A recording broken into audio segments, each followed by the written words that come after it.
They say grief comes in waves, but mine didn't come quietly. It crashed, brutal and cold, the moment I stood outside the funeral home, watching my stepmother embrace mourners like she was the grieving widow she pretended to be while I, Autumn Hayes, Thomas Hayes' only daughter, wasn't even allowed to attend the service. I wasn't just mourning my father. I was mourning everything his second wife had stolen from me, our final goodbye. The reading of his will, the right to even sit among family. Isabel had made sure I was erased from his death the same way she'd slowly erased me from his life. What she didn't know, what no one in that room knew, was that tucked safely in my bag was the truth, the real will. A sealed envelope my father had given to someone he trusted more than his own wife. A document that would change everything. She thought she'd won. She thought my silence meant surrender. She forgot who raised me. This story isn't just about inheritance. It's about betrayal, resilience, and the quiet strength my father taught me. It's about the moment I walked into that legal office, interrupted her victory parade, and watched the color drain from her face when the lawyer opened the envelope I placed before him. If you've ever been cut out, pushed aside, or made to feel like your voice didn't matter, this story is for you. My name is Autumn Hayes, and this is how I honored my father's legacy, even after death tried to silence it. My name is Autumn Hayes, and for most of my childhood, it was just me and Dad. After Mom died in a car accident when I was 9, our world shrank to the walls of our modest mid-century house in Mission Hills, San Diego. The house creaked with her absence. Her favorite throw blanket stayed draped over the couch for months. Her coffee mug, chipped at the handle, sat untouched in the cabinet. We didn't talk much about her death in the beginning, it was too raw, but Dad never let me forget how much she mattered. Every Friday night, we'd watch old home videos of us as a family. He'd narrate them like bedtime stories. "That's the trip to Yosemite," he'd say, his voice catching. "Your mom hiked that trail with you on her back. You were unstoppable even then." He called me Red because of my auburn hair, and I called him Chief because that's what he was, my protector, my compass. Dad was an architect, not the flashy TED Talk kind. He designed libraries, community centers, eco-homes with rooftop gardens. He didn't build for recognition, he built for meaning. I think that's what drew people to him. He had this quiet integrity, like you could hand him your dreams and he'd draft them into something real. By the time I was 15, I'd memorized the names of every famous modernist architect. I spent summers tracing floor plans and shadowing Dad at the firm, even though no one asked me to. He never treated me like a kid. He explained everything, the why behind every beam and arch. When college came, I wanted to study architecture too. He offered to fund the entire ride, but I told him I'd take loans. "You need to save for your legacy," I teased. "And besides, it'll mean more if I earn it." He smiled. That proud, soft kind of smile that meant everything. We had rituals. Sunday mornings were our thing. We'd walk to the farmer's market near Balboa Park, then sit under the same ficus tree and eat egg sandwiches from the vendor Dad insisted made the best damn aioli in town. We talked about everything: city design, art, grief, even bad dates. He wasn't just my father. He was my person. But something shifted the year I turned 24. That's when Isabel entered the picture. She was introduced at a charity event hosted by the Urban Housing Initiative, a project my father had poured years into. She worked in interior staging, whatever that meant, and was 20 years younger than Dad. Beautiful in that manicured, magazine cover way, blonde waves, perfect makeup, pearls even on casual Fridays. Dad looked at her like he hadn't looked at anyone since Mom. I noticed it immediately, the way his posture changed around her, the nervous energy in his voice. I wanted to be happy for him. After all, who was I to police his joy? Still, something didn't sit right. The first dinner we had together was rehearsed. Isabel kept steering the conversation back to high-end real estate, made awkward comments about how our house needed updating, and laughed too hard at Dad's tired jokes. When I brought up a design project I was working on, she cut in, "That's cute. Are you freelancing or just dabbling for fun?" Dabbling, I'd just spent 18 months co-leading the redesign of a downtown arts center, but I let it slide. For Dad, that became the pattern. I tried truly to accept her. I showed up for birthdays, brought wine to housewarmings, even attended her networking mixers when she asked. But no matter how polite I was, it never felt like enough. She never saw me as family. I was competition. 6 months later, they got married. No big wedding, no announcement. Just a call from Dad on a rainy Thursday read, "I did something spontaneous. I remember staring out my office window, phone pressed to my ear, trying to keep the hurt out of my voice. Wow, I managed. Congratulations. He asked if I could come by that weekend. Isabel wants to get to know you better," he said. But when I showed up, it wasn't just Isabel. It was her 2 children, Cole, 17, and Riley, 14 from her previous marriage. Neither acknowledged me when I entered. Isabel was busy giving a tour of the house, explaining what furniture was being phased out and which rooms were getting repainted.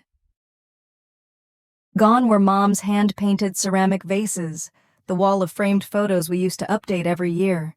The shelves where my science fair trophies once sat were now occupied by catalog-style decor. Dad brushed it off. "Let's give it time," he said. "This is a new chapter. We all have to find our place in it." I smiled and nodded. But deep down, something was already slipping away. The Sunday calls stopped being weekly, then monthly.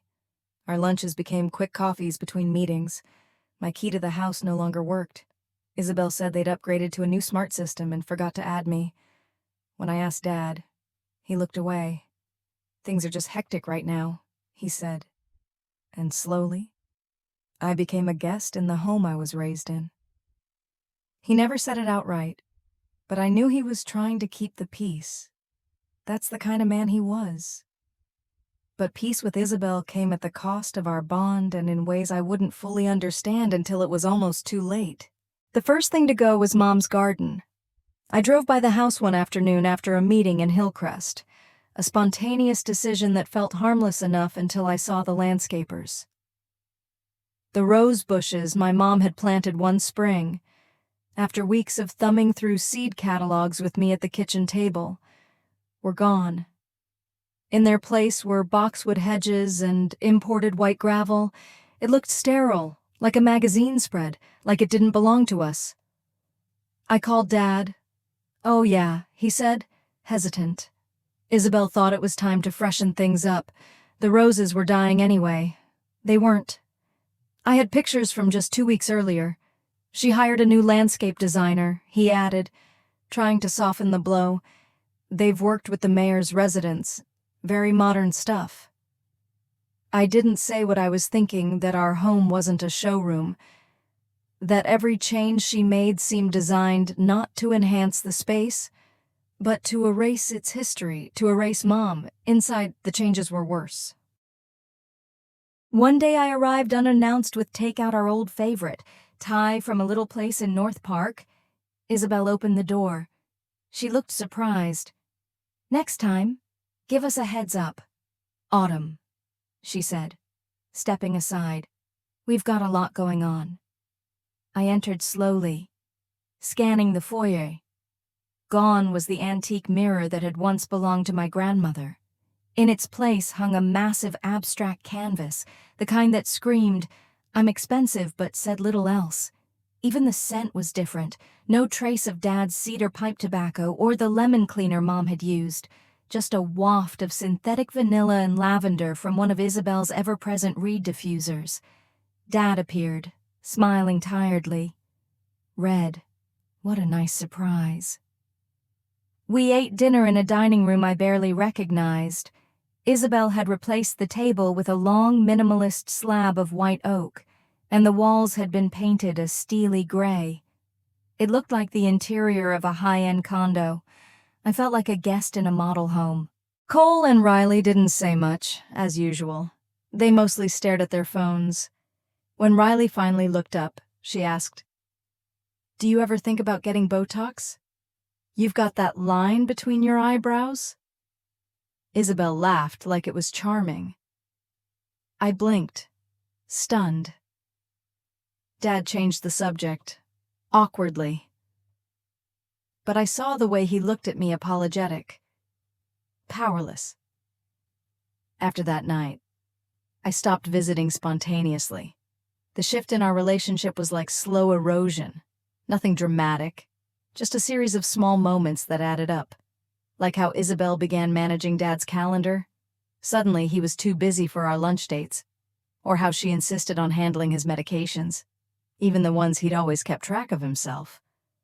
Once, during a visit, I saw her hand him a tray with at least 8 different pills. When I asked what they were, she smiled and said, "Just supplements and heart stuff, all approved by his doctor." Dad didn't look convinced, but he swallowed them anyway. One night, I called and heard Isabel's voice before Dad picked up. She didn't know I could hear her. "She's so needy," she muttered. "You'd think she was 12, not 26.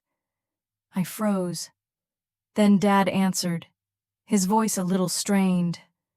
"Red, can we talk tomorrow? I'm really tired tonight."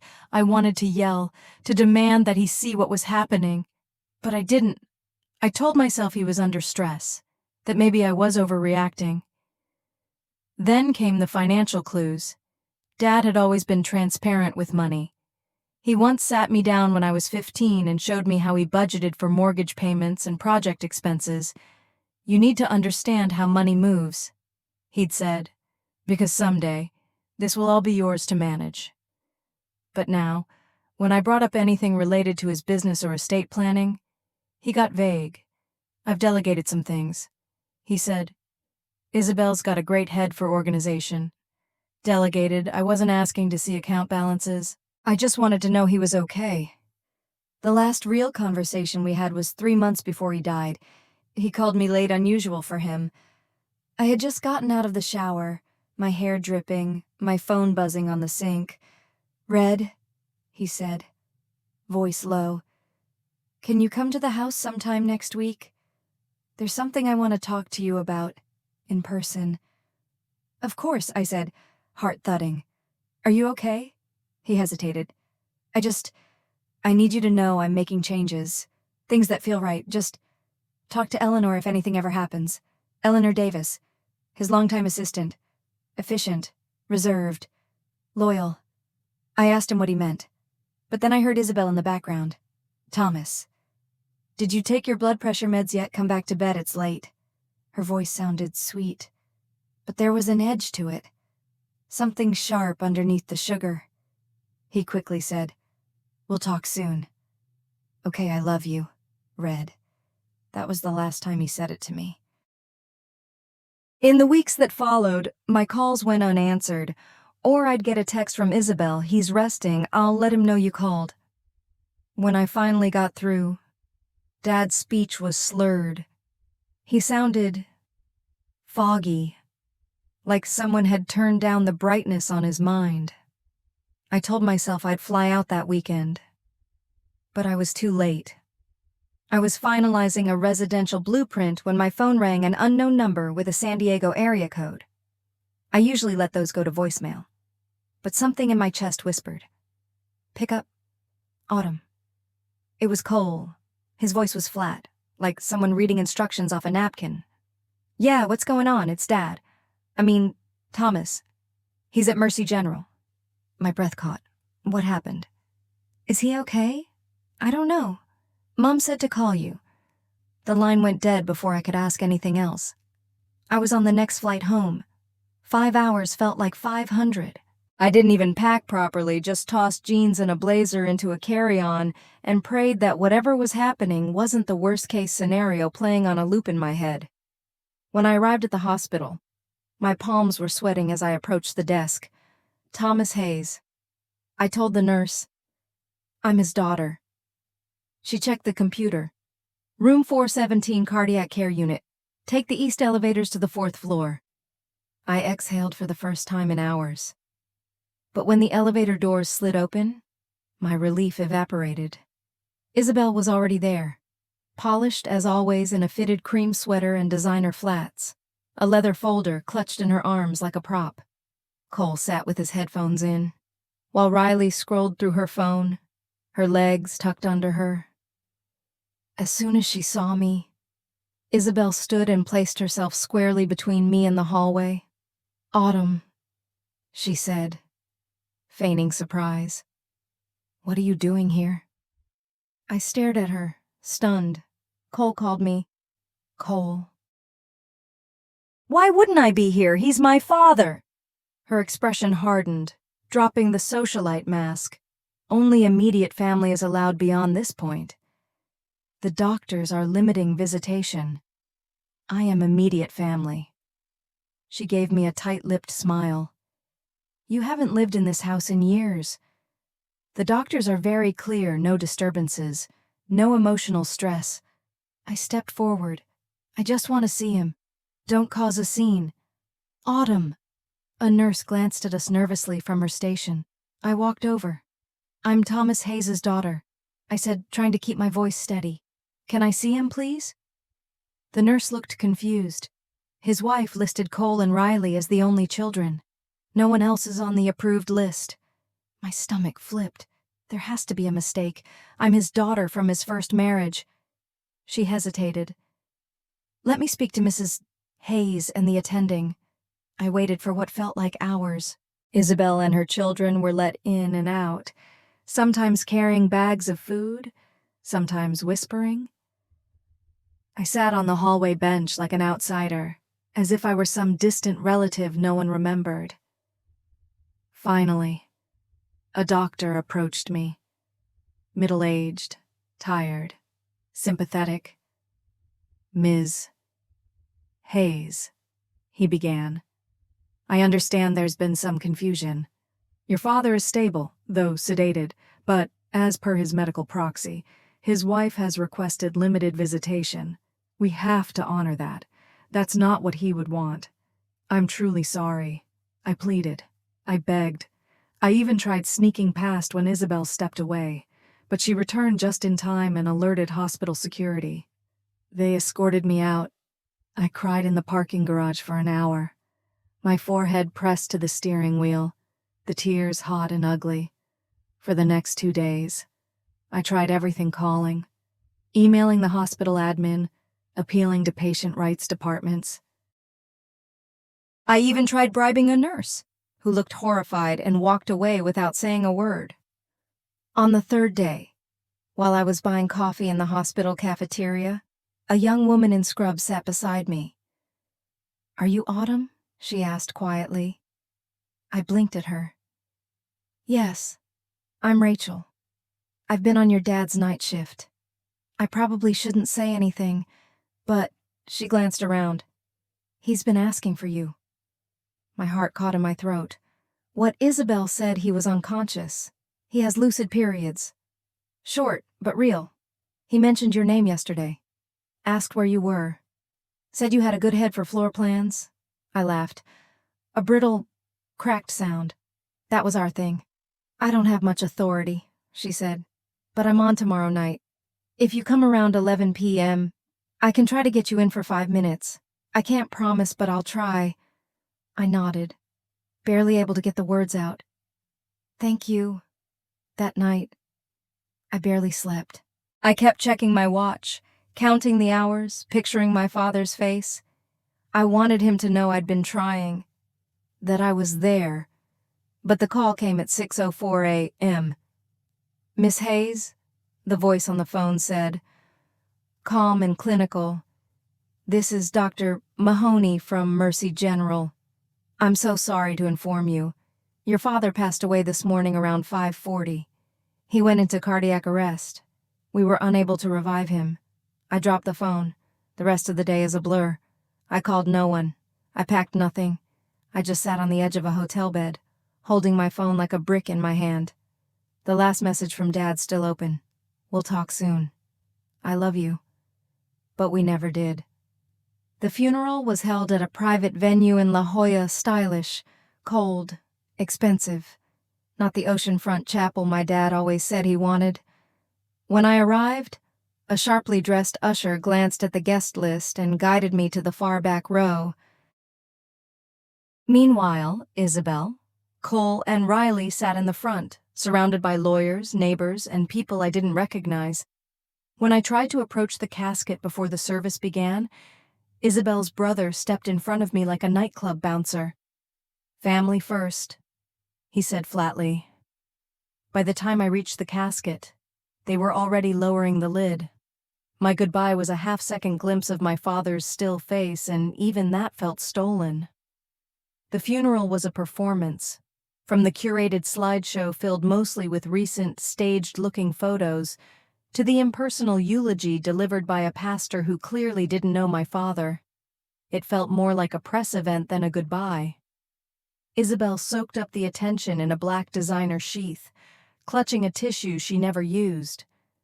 Cole and Riley sat solemnly beside her, casting occasional glances back at me like I was the unwanted guest who had RSVP'd out of spite. The only people who came to me were Dad's old friends.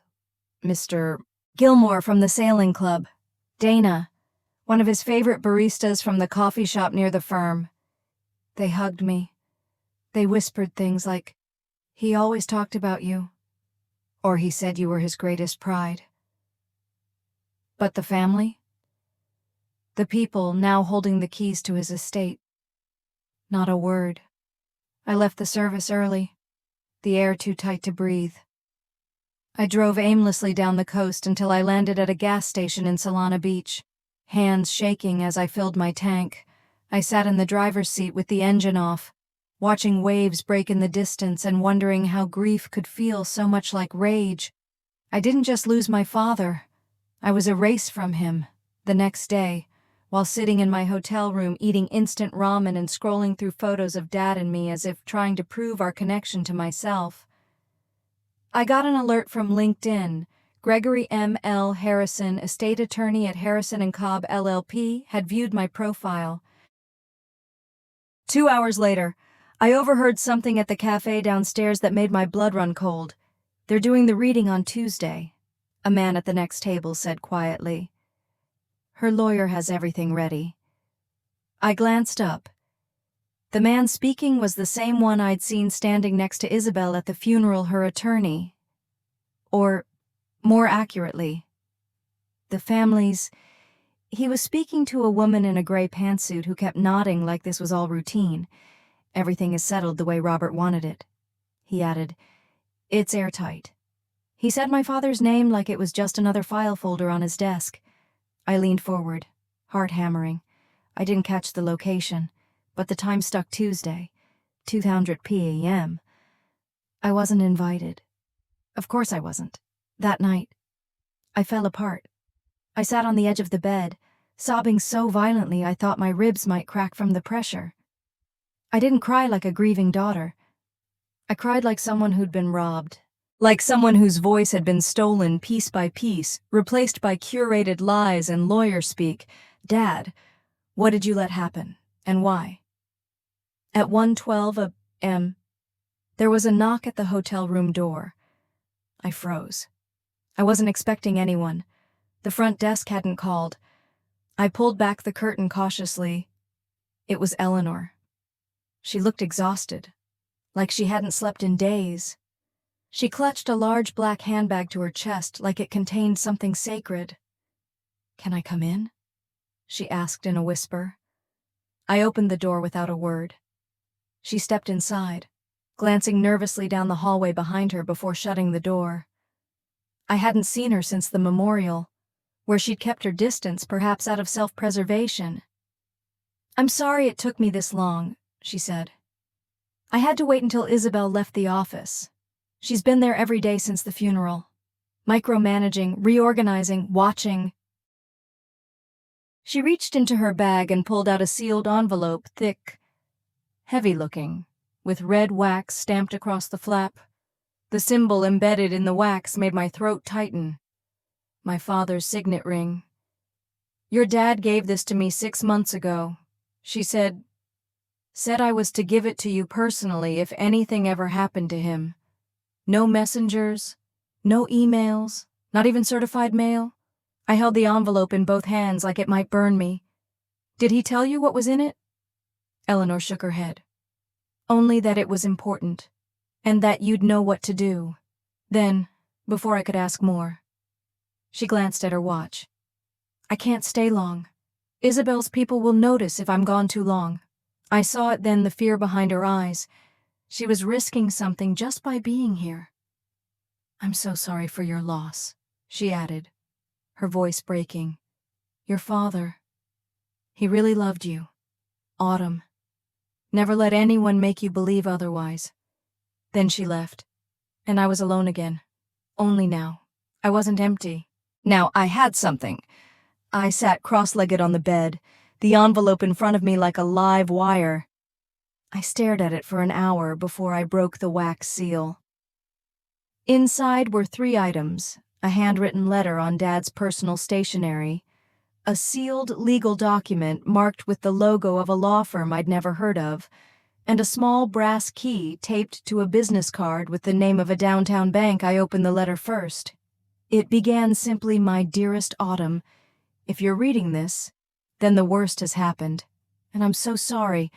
I've made terrible mistakes trusting the wrong people, staying silent too long.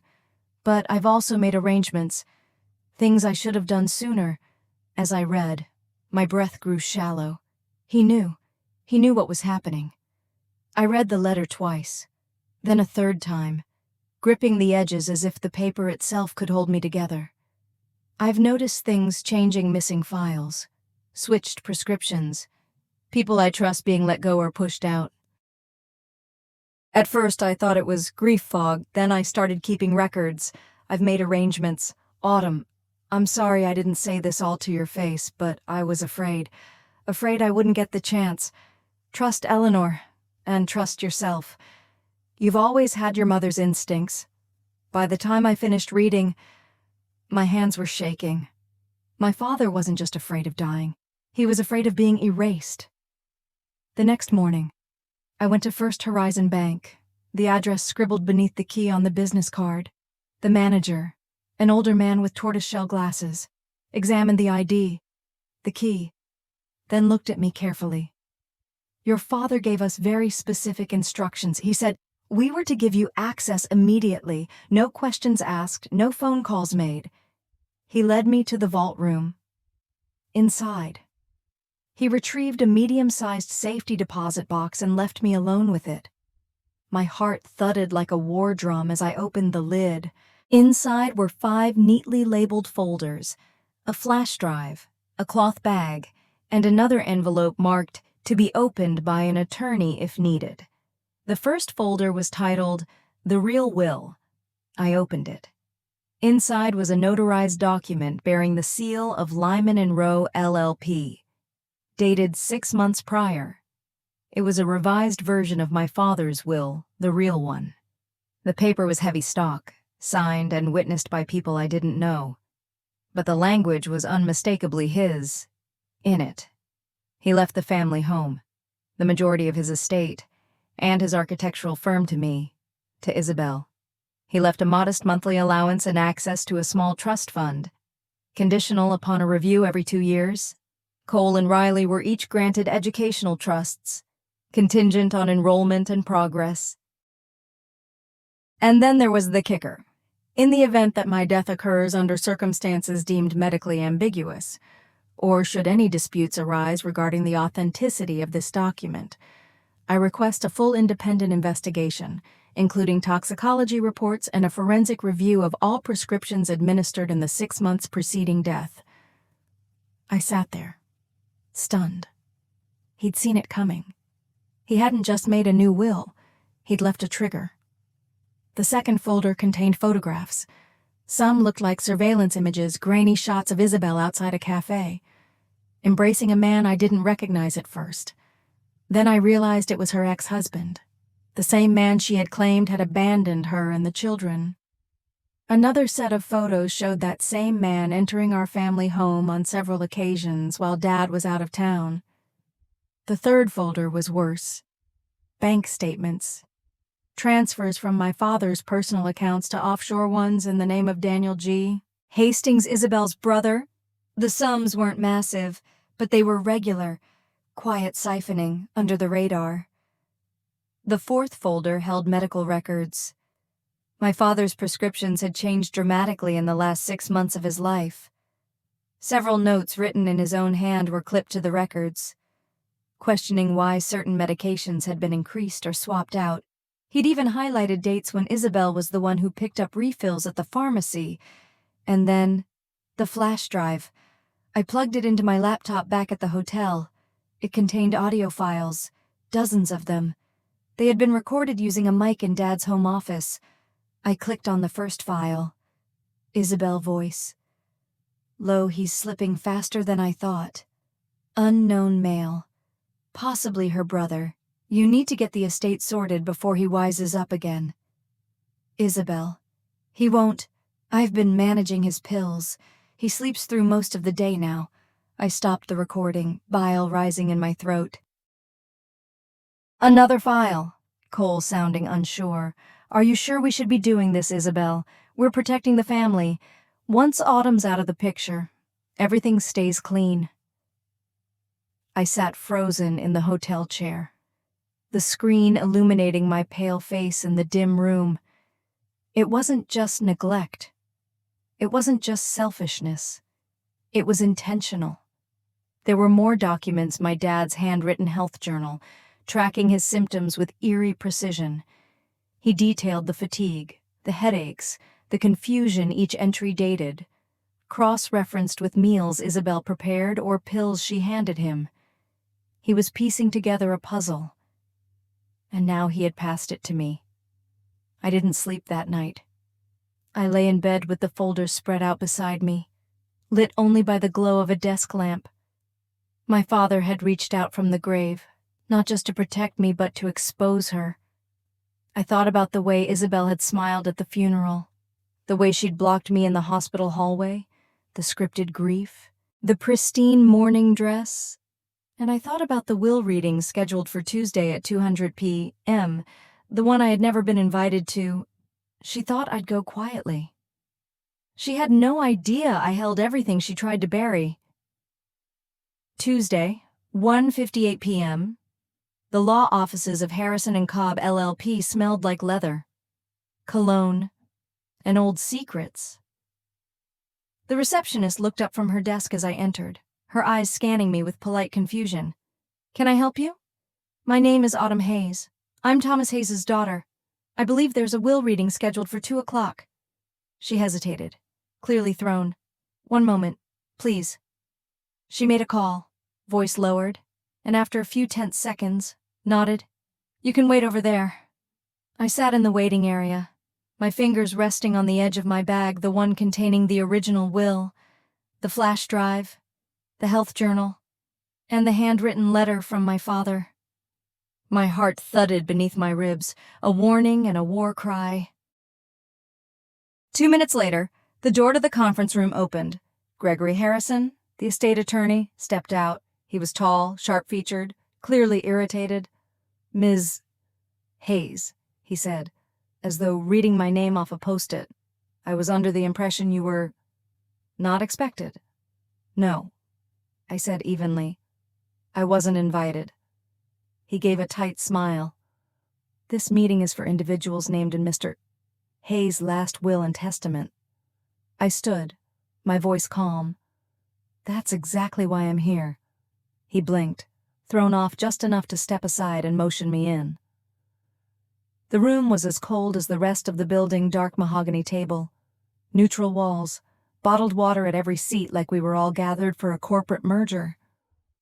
At the head of the table sat Isabel, flanked by her children and a man I recognized from the funeral, her personal attorney. Isabel didn't look surprised to see me. She looked annoyed. Well, she said, not even bothering to stand. How dramatic. You're not listed in the will. Autumn, this is a legal formality, not a family therapy session. Cole shifted uncomfortably. Riley rolled her eyes. I took the empty seat at the far end, directly across from her. Gregory cleared his throat. Shall we begin? He opened a file folder and began reading. The Last Will and Testament of Thomas D. Hayes, dated February 15th of this year. As he went on, I listened silently to the carefully choreographed performance Isabel had engineered. According to this version, she inherited the house, the firm, the vehicles, the investments. Cole and Riley were granted sizable trust funds. There was no mention of me. At the end, Isabel placed a hand over her heart, her face an angelic mask. Thomas always wanted to ensure our family was cared for. He knew I would honor his legacy. I waited for the moment to settle, for the air to still. Then I stood. Actually, I said, pulling the sealed envelope from my bag, there appears to be a mistake. Isabel's smile twitched. Excuse me. Gregory blinked. What is that? I walked to the front of the table and placed it before him. This is my father's final will, I said clearly. Executed 6 months ago through Lyman & Rowe LLP and filed with the state of California. It revokes all prior wills. Gregory stared at the envelope, his face unreadable. Slowly, he broke the seal. Isabel's voice rose, sharper now. That's impossible. Robert Thomas never mentioned you mean Dad. I interrupted. Coolly. She snapped her mouth shut. Gregory read in silence for what felt like an eternity. Then he looked up, face pale. This document bears the required witness signatures and a valid notary seal.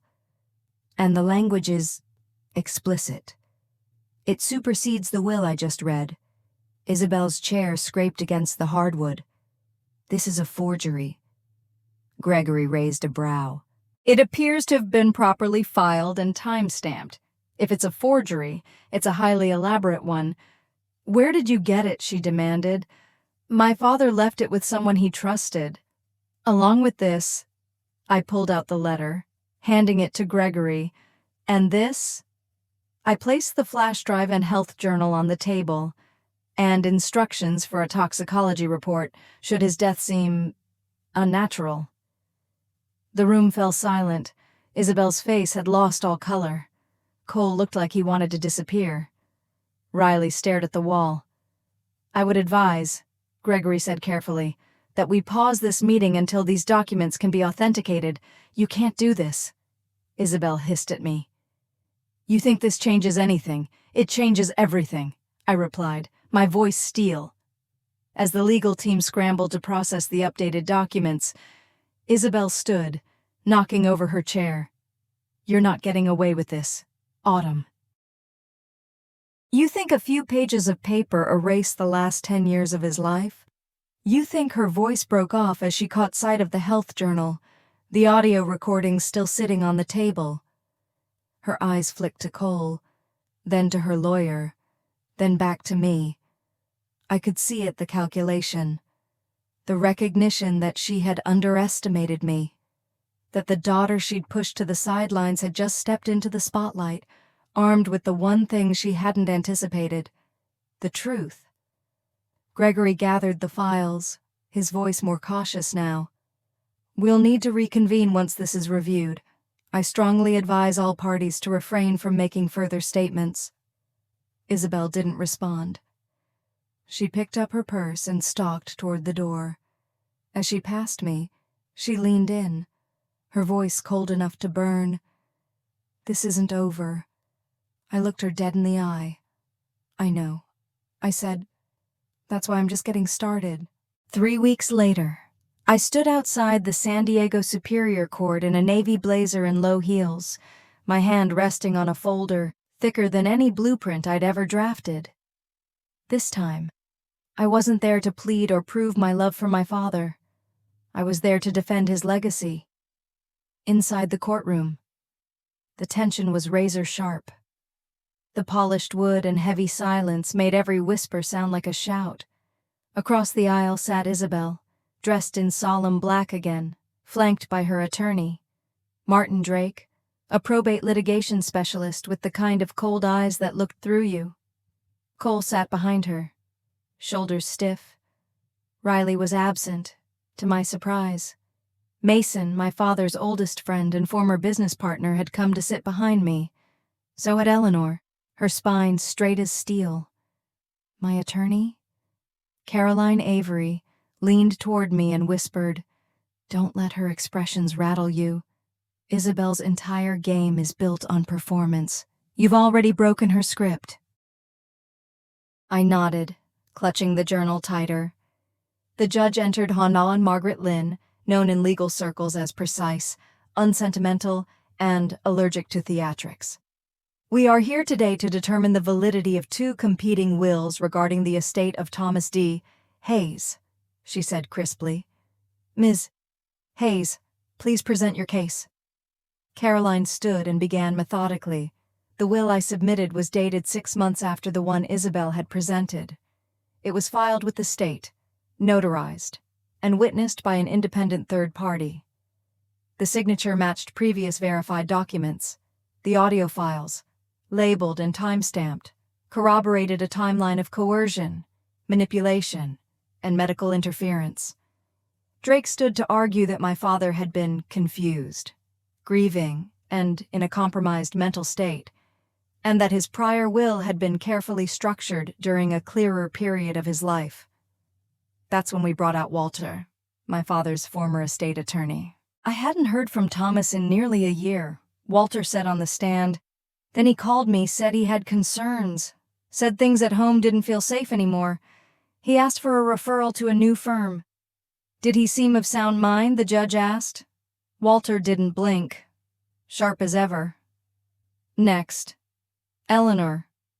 She testified that Dad had met privately with her multiple times, asked her to document suspicious behaviors Isabel had exhibited, including firing long-standing staff, refusing to let friends visit, and controlling all medication refills. Drake objected, but Judge Lynn waved it off. "Let's allow testimony." The witness was under direct instruction from the deceased. Then came the flash drive. Caroline played 2 audio clips, short, devastating. Isabel recorded, "Once Autumn's out of the picture, the estate is airtight. Just stick to the schedule." Cole recorded, "Are we really doing this? She's his daughter." Gasps echoed behind us. Judge Lynn remained stoic, but I saw the way she slightly leaned forward, engaged. Then Caroline asked the court's permission to submit medical documentation. That's when things shifted from inheritance to intent.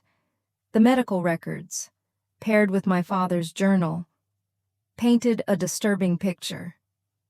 Medication inconsistencies between pharmacy records and hospital-administered prescriptions, unusual drowsiness, slurred speech, and cognitive decline traced specifically to dates when Isabel was helping him manage doses, a noted increase in a specific sedative, never officially prescribed. At this point, Drake scrambled to discredit the handwritten notes. That journal could have been forged. He said, "This is hearsay." But it wasn't just notes. The hospital submitted a toxicology report, ordered after my emergency petition. They had tested preserved blood samples from my father's final days.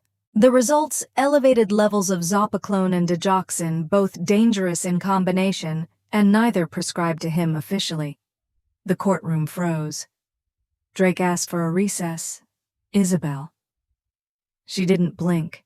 She just stared at me like I was a stain she couldn't scrub away. Then came the unexpected twist. Cole asked to speak. Drake tried to shut it down, but Judge Lynn allowed it. Cole walked to the stand, hands trembling. "My mom told me this was what Dad wanted," he said, voice cracking. "She said Autumn didn't care, that she was selfish. But I saw things. I saw her tear up a letter once. I found bottles in her closet, some with Thomas's name on them. I asked her about it. She said to mind my business." He glanced at me, ashamed. "She's my mother, but Thomas was good to me. He didn't deserve to die like that. Silence. Caroline stood and asked, gently, "Did you ever see her give him medication?" Cole nodded. "A few times. She'd crush pills into tea." "Said it helped him sleep." Isabel slammed her hand on the table. "Enough," she hissed. "How dare you betray me in front of these people?" Drake tugged her arm, whispering rapidly, but the damage was done. Judge Lynn turned to Isabel. "Would you like to speak?" And, for the first time, the mask cracked. Isabel stood and launched into a monologue. She spoke of love, of how hard it had been to blend families, of how Autumn never accepted her. She claimed Dad had grown paranoid, that I had manipulated him in his final months. She pointed at me like a criminal in court. She couldn't stand seeing him happy, Isabel said. She couldn't stand me. That's why she's doing this. But Caroline, calm and deadly, stood for the final blow. "Mrs. Hayes," she said, "were you aware that your former husband, the one you said abandoned you, was seen at Mr. Hayes's home while he was away?" Isabel blinked. Caroline continued, "Do you recognize this man?" She held up a surveillance photo of Isabel hugging the man outside a wine bar. "And were you aware your marriage to Mr. Hayes may not have been valid, given your divorce from Mr. Dalton was never finalized?" Isabel staggered back into her chair. The courtroom rippled with disbelief. Judge Lynn spoke slowly. "We will need to verify those claims with public records, but given the weight of the evidence already submitted," she turned to the room, "I find the will submitted by Ms. Autumn Hayes, dated August 7th of last year, to be the valid last will and testament of Thomas D. Hayes." I closed my eyes. Relief didn't feel like victory. It felt like breathing for the first time. The judge continued. Isabel was removed as executor of the estate. A criminal inquiry into medical interference and potential fraud was referred to the district attorney. Cole and Riley's trust funds were protected. The Hayes estate home, firm, legacy was officially placed under my name. Isabel sat frozen, then suddenly rose. "This is a witch hunt," she shouted. "You'll regret this."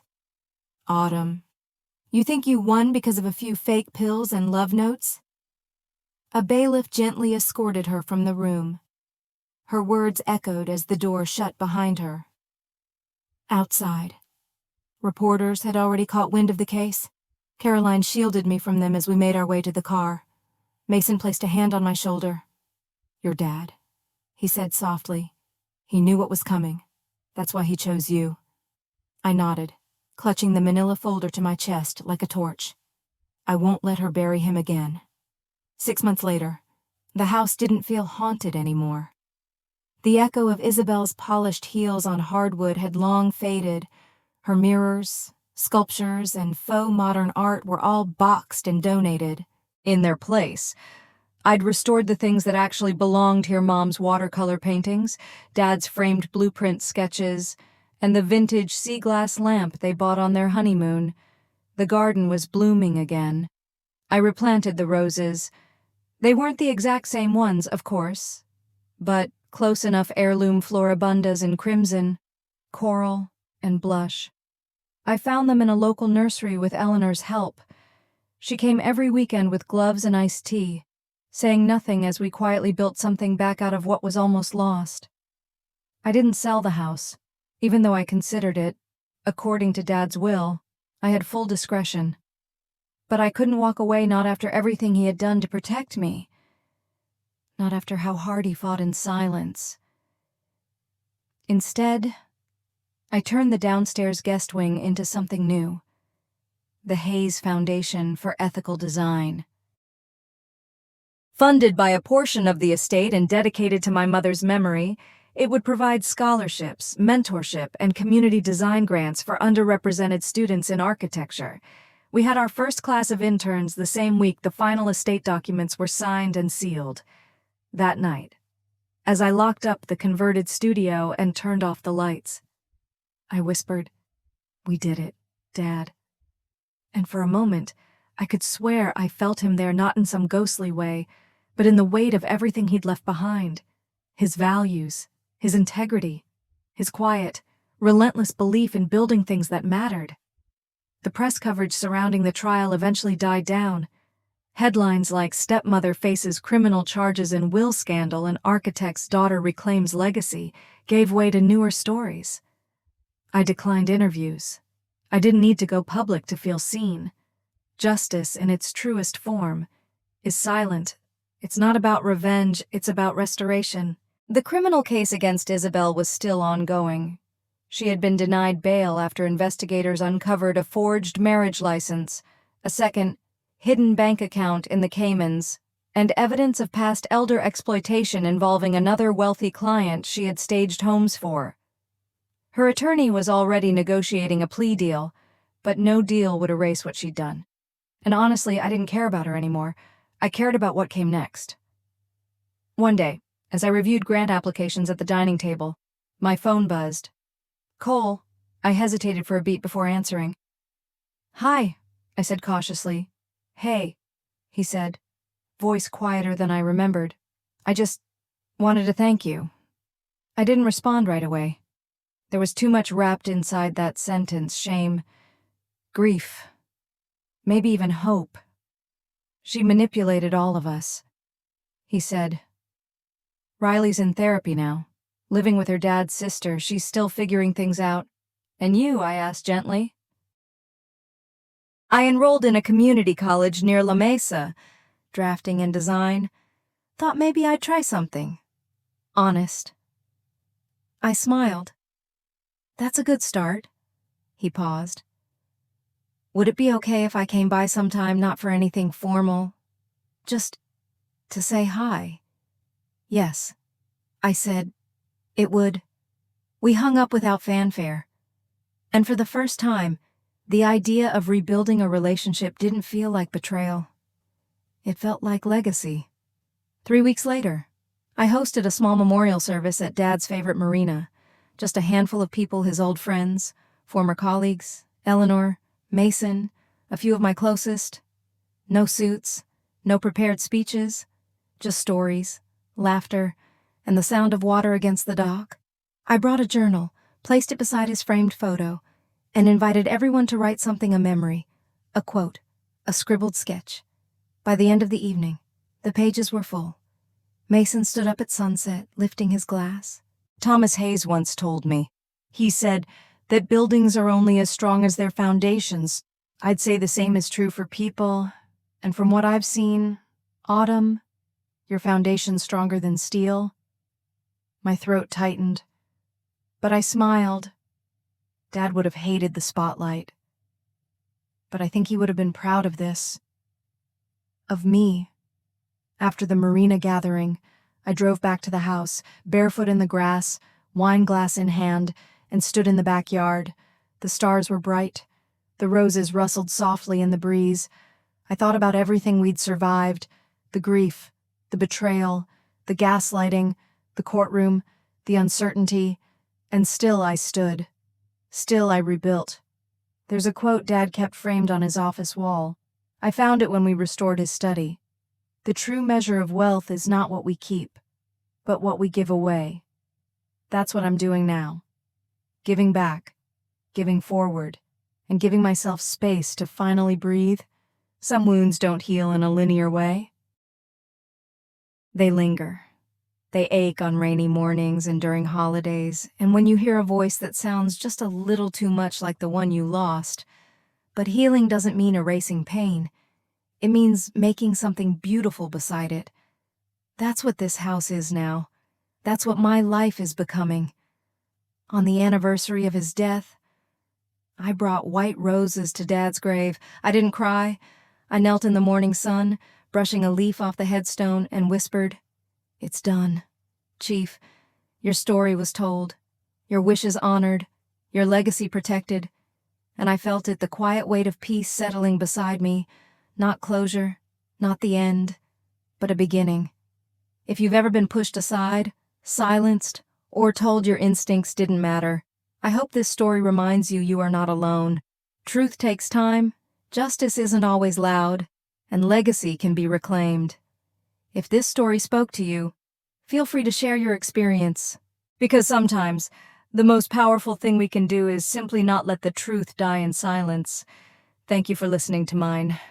Autumn Haze.